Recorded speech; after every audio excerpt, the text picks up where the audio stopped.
Hello everyone. आज हम पढ़ेंगे पियाजे की थ्योरी, जिसको कॉग्निटिव डेवलपमेंट भी कहा जाता है। तो आइए स्टार्ट करते हैं।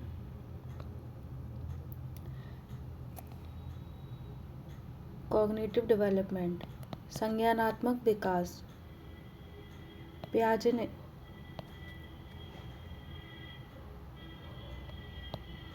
ने ये दिया था, जिनका पूरा नाम था जीन पियाजे। ठीक है, ये इन्होंने थ्योरी 1896 अराउंड 1980 तक इनका बर्थ और डेथ। ठीक है, ये स्विस के साइकोलॉजिस्ट थे। कभी कभी हमारे एग्ज़ाम में ये भी पूछ लिया जाता है कि जो भी ये साइकोलॉजिस्ट हैं वो कहाँ से बिलोंग करते थे। कोई स्विस से करता है, कोई जापान से करता है, कोई फ्रांस से करता है। ठीक है, तो ये स्विस के साइकोलॉजिस्ट थे।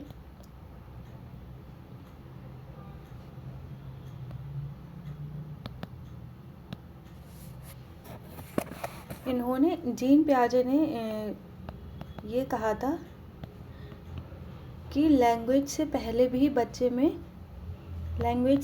बच्चे में थॉट आया। लैंग्वेज से पहले थॉट आया, विचार आया।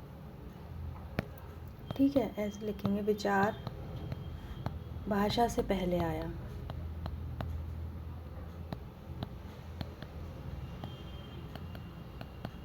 ठीक है, नेक्स्ट है, अब हम पढ़ेंगे जीन पियाजे को फादर ऑफ डेवलपमेंटल साइकोलॉजी कहा जाता है। ये याद करने वाले टर्म्स हैं, इसीलिए अलग से बता रही हूँ। फादर ऑफ जेनेटिक एपिस्टेमोलॉजी भी कहा जाता है।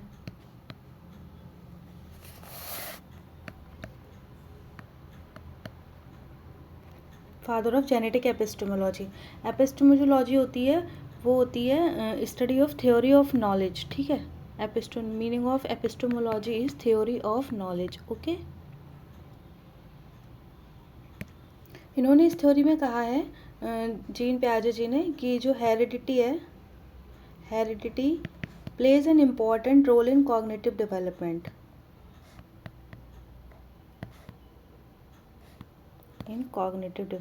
ओके, ये एक रेडिकल कंस्ट्रक्टिविस्ट थे।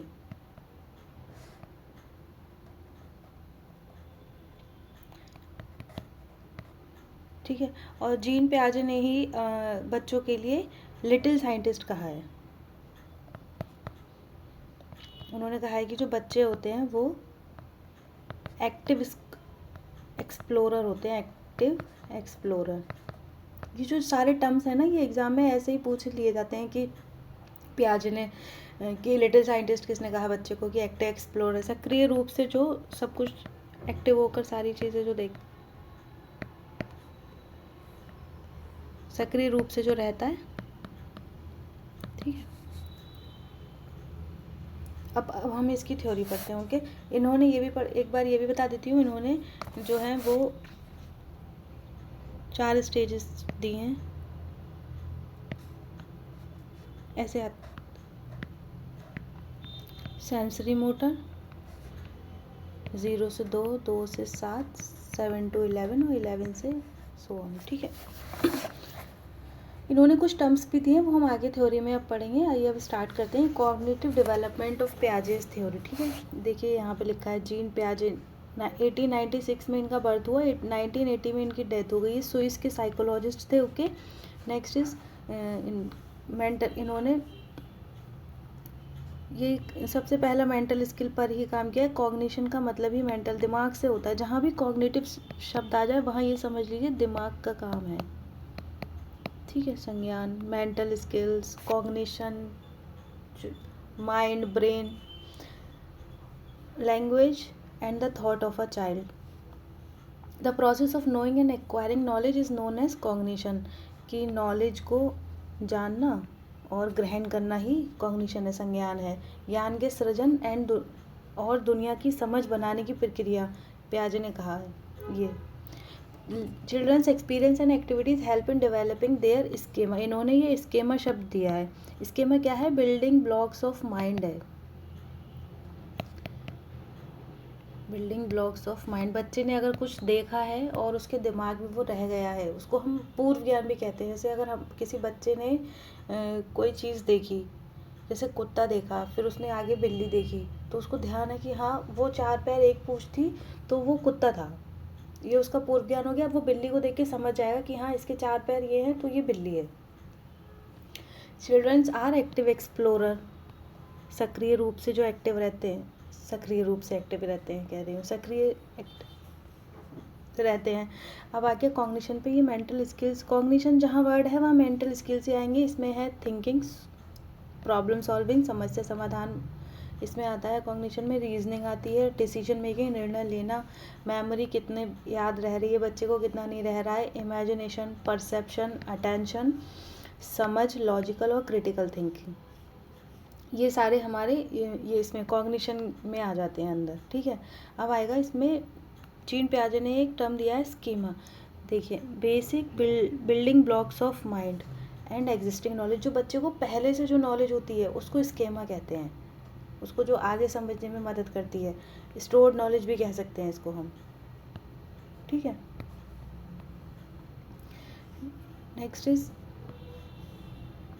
अकॉर्डिंग टू पियाजे ने कहा है कि विचार जो है वो भाषा से पहले आया है।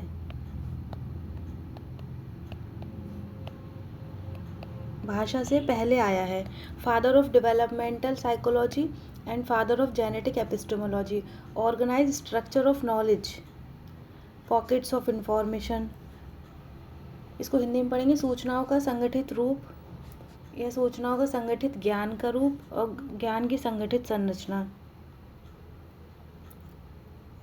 एपिस्टेमोलॉजी का मीनिंग है ये। ठीक है, पियाजे ने कहा कि चिल्ड्रन जो हैं वो लिटिल साइंटिस्ट हैं, जो दुनिया की समझ सक्रिय रूप से विकसित करते हैं खुद से ही। Children thinks differently from adults not in quantity but in quality, बच्चे जो हैं वो बड़ों से अलग सोच रखते हैं, क्वांटिटी में नहीं क्वालिटी में।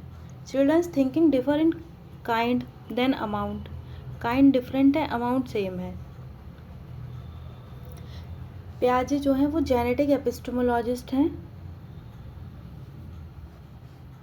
एपिस्टेमोलॉजिस्ट वो होता है जिसको ज्ञान की समझ होती है, ज्ञान की जानकारी होती है। जीन पियाजे ने हेरिडिटी को एक कॉग्निटिव डेवलपमेंट में मेन इम्पोर्टेंस दी है। ठीक है, इम्पोर्टेंस दी है। हेरिडिटी जो है एक बहुत इम्पॉर्टेंट रोल प्ले करती है बच्चे के कॉग्निशन में। ये कंस्ट्रक्टिविस्ट हैं, इनको रेडिकल कंस्ट्रक्टिविस्ट। पियाजे ने लैंग्वेज को बिल्कुल भी तवज्जो नहीं दी है, इन्होंने सिर्फ और सिर्फ थॉट को दिया है। थॉट, हेरिडिटी,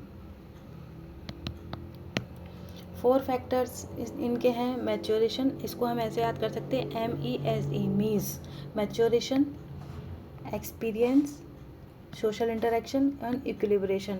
मैच्योरेशन हेरिडिटी से आती है, एक्सपीरियंस एक्टिविटी करने से आती है, सोशल इंटरेक्शन जो बच्चा सामाजिक तौर पे किससे कैसे मिल रहा है उससे आती है, इक्विलिब्रेशन संतुलन कैसे बनाए रखता है। इक्विलिब्रेशन में उन्होंने एडेप्टेशन बताया है, ऑर्गेनाइजेशन। एडेप्टेशन में इसमें 2 पार्ट हैं, एसिमिलेशन एंड एकोमोडेशन। एडेप्टेशन क्या है? जैसे किसी बच्चे ने डॉग को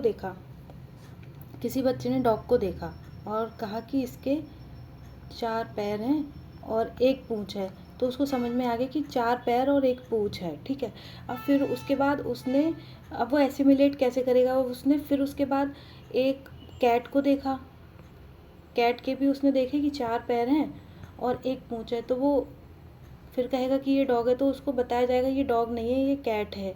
क्योंकि जब उसने 4 पैर और 1 पूँछ देखा, तो वो जिस भी 4 पैर और 1 पूँछ के एनिमल को देखेगा तो वो उसको डॉग ही बताएगा। तो जब हम उसको बताएंगे ये डॉग नहीं है कैट है, डिफ्रेंशिएट करेंगे, तो वो उस चीज़ को एसिमिलेट कर लेगा कि हाँ अच्छा ये डॉग है और ये कैट है।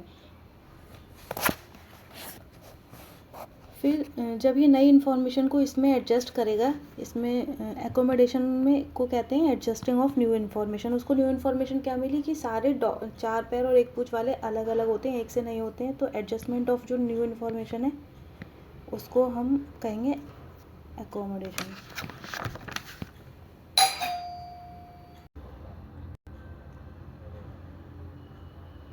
एडजस्टमेंट फॉर न्यू इन्फॉर्मेशन, ठीक है, ये अकोमोडेशन हो गया। अब देखिए नेक्स्ट पेज पे ये आ गया, एसिमिलेट न्यू नॉलेज को पुरानी नॉलेज में ऐड करना, accommodate change in previous knowledge, ठीक है। हम स्कीमा को एडेप्टेशन से अपडेट डेवलप करते हैं, स्कीमा को एडेप्टेशन से, ठीक है। एडेप्टेशन क्या था, अपडेट करते हैं। एडेप्टेशन था हमने किसी चीज़ को देखा और वो हमारे दिमाग में बैठ गया। जैसे हमने देखा कि हाँ ये एक एनिमल है, इसके 4 लेग्स हैं, 1 टेल है, ये स्कीमा है।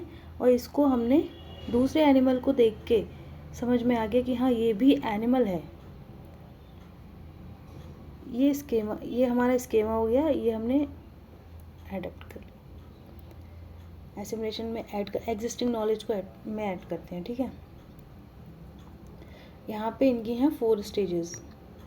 जीन पियाजे ने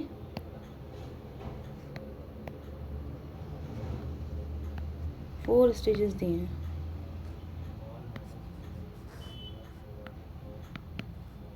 sensory motor, pre concrete,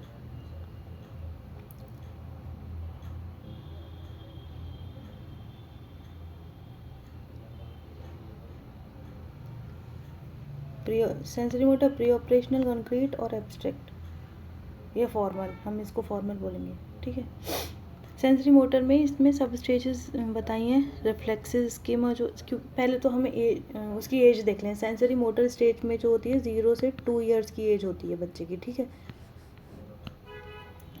sensory motor में 0 से 2 ईयर्स होती है। इसमें सब स्टेजेस होती हैं। पहली है रिफ्लेक्सिव स्कीम, जिसमें बच्चा 1 महीने का होता है। सेकेंड है प्राइमरी सर्कुलर रिएक्शन, जिसमें बच्चा 4 महीने का होता है। रिफ्लेक्सिव स्कीम में जब बच्चा 1 महीने का होता है तो वो सिर्फ दूध पीना जानता है, शक करना जानता है। प्राइमरी सर्कुलर रिएक्शन में 4 महीने का जब बच्चा हो जाता है तो वो सकिंग से वो अपना अंगूठा चूसना जानता है। सेकेंडरी सर्कुलर रिएक्शन में बच्चा 8 महीने का हो जाता है, 4 से 8 महीना में। इसमें वो चीज़ों को रिपीट करता है। जैसे अगर वो अंगूठा पी रहा है तो वो बार बार अंगूठा पिएगा, वो मुट्ठी बांध लेता है कस के। नेक्स्ट आ रहा है, next coordination of secondary circular reaction में 8 से 12 महीने 1 साल का हो जाता है। इसमें हैंड आई कोऑर्डिनेशन होने लगती है बच्चे की, ठीक है। ये सर्कुलर रिएक्शंस होने लगते हैं, बच्चे ने देखा और चीज़ को ग्रास्प कर लिया, पकड़ लिया। 5th में आ गया सेंसरी मोटर की 5th सब स्टेज में टर्शरी सर्कुलर रिएक्शन। इसमें बच्चा 1.5 साल का हो जाता है, गोल डायरेक्टेड बिहेवियर हो जाता है। जैसे वो अगर उसको भूख लगती है और उसको दूध चाहिए होता है तो उसकी जो माँ होती है वो जब दूध लेकर आ रही होती है तो वो अपने आप हाथ बढ़ा देता है। तो ये गोल डायरेक्टेड है कि हाँ मुझे भूख लगी है और मुझे अब बॉटल लेनी है दूध पीने के लिए, ठीक है। Next is mental representation. इसमें बच्चा 2 साल का 1.5 साल से 2 महीने का, 1.5 साल से 2 साल का हो जाता है। ऑब्जेक्ट परमानेंस हो जाती है। जैसे वो फिर उस ऑब्जेक्ट परमानेंस को हिंदी में बोलते हैं वस्तु स्थायित्व। हमारे एग्जाम में वस्तु स्थायित्व से क्वेश्चंस आते हैं। वस्तु स्थायित्व, ठीक है। इसमें अगर माँ है, उसको पता है हाँ ये मेरी माँ है, उसकी माँ सामने नहीं है तो भी उसको पता है हाँ मेरी माँ है, आ जाएगी। ये वस्तु स्थायित्व, बच्चे को ये ध्यान रहता है। सेंसरी मोटर में ऑब्जेक्ट परमानेंस होते हैं। प्री ऑपरेशनल में ये जो है ये इंपॉर्टेंट है, ये एक बार देख लीजिए। सेंसरी मोटर स्टेज में ऑब्जेक्ट परमानेंस होता है। प्री ऑपरेशनल में ईगोसेंट्रिज्म होता है। कॉन्क्रीट में कंजर्वेशन होता है। फॉर्मल में एब्स्ट्रैक्ट रीजनिंग होती है। कंजर्वेशन में क्या होता है, जैसे आगे बढ़ेंगे, ये अब हमारी आ गई सेंसरी मोटर स्टेज, ठीक है। सेंसरी मोटर स्टेज में अनैक्षिक क्रियाएं होती हैं, जैसे पलक झपकना, बच्चे की पॉटी निकल जाती है। सेंसेस जो हैं वो ही हमारे टीचर्स होते हैं। दिशा निर्देशित व्यवहार होता है। वस्तु स्थायित्व आ गया, वस्तु स्थायित्व। ऑब्जेक्ट परमानेंस होती है, इसमें इमिटेशन होता है। विलंबित अनुभव, ठीक है। अब हमारा नेक्स्ट है प्री ऑपरेशनल स्टेज। इसमें 2 to 7 ईयर्स एज है, जिसको हिंदी में बोलते हैं पूर्व संक्रियात्मक। 2 से 7 साल का होता है बच्चा प्री ऑपरेशनल में। प्री स्कूल एज होती है ये। इसमें ईगो सेंट्रिज्म होता है, अहम केंद्रवाद होता है, एनिमिज्म होता है बच्चा, एनिमिज्म होता है बच्चा जब बच्चा, जैसे खिलौने होते हैं, एनिमिज्म का मतलब होता है किसी बेजान में भी जान को मानना। जैसे खिलौने होते हैं कि कोई बच्ची होती है गुड़िया से खेलती है, लड़का होता है कार से खेलता है, तो अगर गुड़िया गिर जाती है तो बच्चे को लगती है कि गुड़िया के चोट लग गई, तो इस चीज़ को एनिमिज्म कहते हैं। जैसे बच्चे सोचते हैं कि गुड़िया रोएगी, या कार टूट गई तो उसको दर्द हो रहा है, पेड़ कटा है तो उसको दर्द हो रहा है, ये एनिमिज्म है। अहम केंद्रवाद, इसमें बच्चा अहम केंद्रवाद में बच्चे को लगता है कि जो मैं कह रहा हूँ, जो मैं सोच रहा हूँ, सब वही सोच रहे हैं, सब वही देख रहे हैं और बाकी सब गलत है। जैसे एक एग्जांपल देती हूँ। मेरा एक छोटा भाई है, तो जब वो स्कूल में था, तो जब वो होमवर्क करता था तो वो हम लोग की बात नहीं मानता था। वो ये कहता था नहीं नहीं ये ठीक है। अगर ए को उसने कैपिटल ए को स्मॉल ए बनाया है, हमने कहा ये स्मॉल ए ये कैपिटल, तो वो कहता था नहीं नहीं ये ही कैपिटल ए है। तो ये बच्चे में सेल्फ सेंटरनेस होती है, ईगो सेंट्रिज्म भी इसी को बोलते हैं कि जो मैं कह रहा हूँ बस वही सही है। इरिवर्सिबल थिंकिंग होती है, बच्चा लौट फेर के घुमा फिरा के नहीं सोच सकता।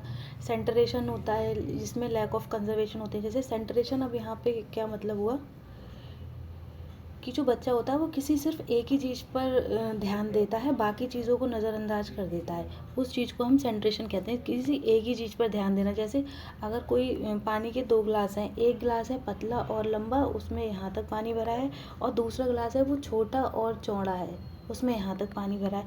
तो अगर हम बच्चे से कहेंगे कौन से गिलास में पानी ज़्यादा है, तो वो इस गिलास की पानी की ऊंचाई देख के कहेगा कि पतले और लंबे गिलास में पानी ज़्यादा है। तो ये जो है वो सेंट्रेशन है, वो सिर्फ देख के बता रहा है। और ये छोटे बच्चों में नॉर्मल बात होती है, बड़े होने पर अपने आप में समझ में आ जाती है कि हाँ जो चौड़ा ग्लास है उसमें पानी ज़्यादा है। ये सेंट्रेशन हो गया, जिसको लैक ऑफ कंजर्वेशन भी कहते हैं। ठीक है। Next is illogical thoughts. Illogical thoughts बच्चे में होते हैं कि जैसे जो मून है वो बॉल जैसा है, या बॉल है वो मून जैसी है, गोल मून है, गोल सन है, और गोल ही बॉल है, तो ये सब सेम है। सिम्बॉलिक थॉट होते हैं, लैंग्वेज, कॉज एंड इफेक्ट, धूप में कपड़े सूखते हैं, ये सब समझ में आ जाती है। पियाजे ने कहा है कि जो ये मॉरल रीजनिंग है इज़ बेस्ड ऑन मेच्योरिटी। ठीक है। Next stage is pre operational. Pre operational में 2 होती हैं, प्री कॉन्सेप्चुअल, इंट्यूसिव। एक को पूर्व बाल्यावस्था और उत्तर बाल्यावस्था भी कहते हैं। ठीक है। 2 to 4 ईयर्स और 4 से 7 साल कहते हैं। इसमें 2 से 4 में ईगोसेंट्रिक बच्चा होता है और एनिमिज्म ज़्यादा होता है, और इधर 4 से 7 में वो सिम्बॉलिक थॉट जैसे कॉमिक कैरेक्टर्स वगैरह। यहाँ पे ट्रांसडक्टिव लर्निंग आ जाती है, उसमें इलॉजिकल थॉट्स आ जाते हैं बच्चे में। ठीक है।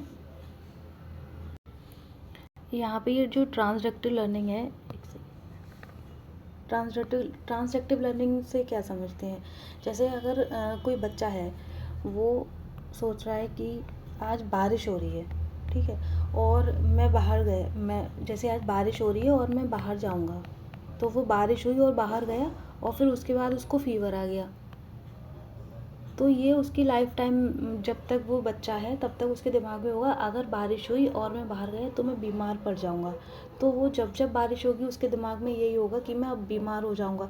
तो ये जो इंसिडेंट है ना, ये सीधे बिना किसी रीज़न के दूसरे इंसिडेंट से जोड़ लेता है। इसी को ट्रांसडक्टिव रीजनिंग कहते हैं कि एक ही चीज़ हुई फिर उस चीज़ को मान लिया। छोटे छोटे बच्चों में आमतौर पर होती है यही 4 से 7 साल में, फिर बड़ा होने पर वह अपने आप से ही लॉजिकली सीख जाता है। इसी को इलॉजिकल थॉट्स कहते हैं। ठीक है। अब next is concrete operational stage, इसको हिंदी में बोलते हैं मूर्त संक्रियात्मक। इसकी एज है 7 to 11 ईयर, 7 से 11 साल के बच्चे। इसमें लॉजिकल थॉट आ जाते हैं बच्चों में, सही से सोचने लगते हैं, लॉजिकली सोचने लगते हैं, तर्कणा शक्ति बढ़ जाती है, रिवर्सिबल थॉट आ जाते हैं, डिसेंट्रेशन आ जाता है, विकेंद्रीकरण। जैसे 2 into 3 6 है, तो 3 into 2 भी 6 होगा। और वहीं पे सेंट्रेशन था पहली वाली स्टेज में, तो उसमें क्या था 2 × 3 तो 6 है, लेकिन 6 × 3 3 × 2 नहीं पता है क्या है, तो ये आ जाता है डिसेंट्रेशन आ जाता है बच्चे में, कंजर्वेशन अचीवमेंट आ जाता है कि हाँ इतना पानी एक बीकर से पानी हमने अगर दूसरे बीकर में किया तो दोनों में आधा आधा होगा, ये वाली स्टेज आ जाती है। क्लासिफिकेशन आ जाता है बच्चे में, शेप्स को और बहुत सारी चीज़ों में वो क्लासिफिकेशन करना सीख जाता है, मोस्टली सारी ही चीज़ों में। इंडक्टिव रीजनिंग आ जाती है बच्चे में, पहले एग्जाम्पल 2 रूल, ठीक है। लॉजिक बिगिंस, लॉजिकली वो बच्चा सोचने लगता है। ट्रांसिटिविटी आ जाती है रीजनिंग में। कंजर्वेशन, क्लासिफिकेशन, सीरिएशन, जैसे कंजर्वेशन आ जाता है, क्लासिफिकेशन आ जाता है, चीज़ों को क्लासीफाई करना आ जाता है। सीरीज़ में चीज़ों को रखना आ जाता है कि छोटी बड़ी बड़ी बड़ी छोटी छोटी छोटी छोटी, फिर छोटी बड़ी उससे बड़ी उससे बड़ी उससे बड़ी, असेंडिंग डिसेंडिंग आ जाती है। सीरीज़ में चीज़ों को अरेंज करना आ जाता है बेसिकली। फॉर्मल इंफॉर्मेशन आ जाती है बच्चों में। Formal operational stage, fourth stage is formal operational stage, औपचारिक स्टेज इसको कहते हैं। अमूर्त चिंतन जो 11 से हम आगे तक चलती है, ठीक है। इसमें बच्चे में एब्स्ट्रैक्ट थॉट आ जाता है। हाइपोथेटिकल डिडक्टिव रीजनिंग आ जाती है। एडोलसेंट ईगोसेंट्रिज्म आ जाता है बच्चे में। बच्चा जब बड़ा हो जाता है फिर तब भी वो सेल्फ सेंटर्ड हो जाता है। ऐसे ही ये तो रही हमारी पियाजे की थ्योरी, ठीक है। पियाजे की थ्योरी में बेसिकली क्या है, 4 स्टेजेस हैं उनकी, ठीक है। Sensory motor, pre operational, concrete और फॉर्मल, ठीक है। इसमें बच्चा जो है 0 to 2 ईयर्स है, इसमें 2 to 7 ईयर्स है, इसमें 7 to 11 ईयर्स हो, इधर ये 11 से सो ऑन चलता रहता है। अब पियाजे से जो मेनली जो पियाजे ने वर्ड्स दिए हैं वो क्या दिया है, ईगोसेंट्रिज्म। कौन सी स्टेज में होता है बच्चे में ईगोसेंट्रिज्म, ये हमारा मेन वर्ड है। नेक्स्ट है एनिमिज्म, ये बच्चे में कौन सी एज में होता है, एनिमिज्म, ठीक है। और एक है ऑब्जेक्ट परमानेंस। ऑब्जेक्ट परमानेंस ये पूछा जाता है। ईगोसेंट्रिज्म और एनिमिज्म तो 2 to 4 ईयर्स में होता है। ऑब्जेक्ट परमानेंस जो वो 0 to 2 ईयर्स होता है। कंजर्वेशन ये 7 to 11 ईयर्स में आता है बच्चे में, ठीक है। अब ऐसे ही ये तो रही पियाजे की थ्योरी। नेक्स्ट हम पढ़ेंगे वाइगोस्की की theory. Thank you for watching.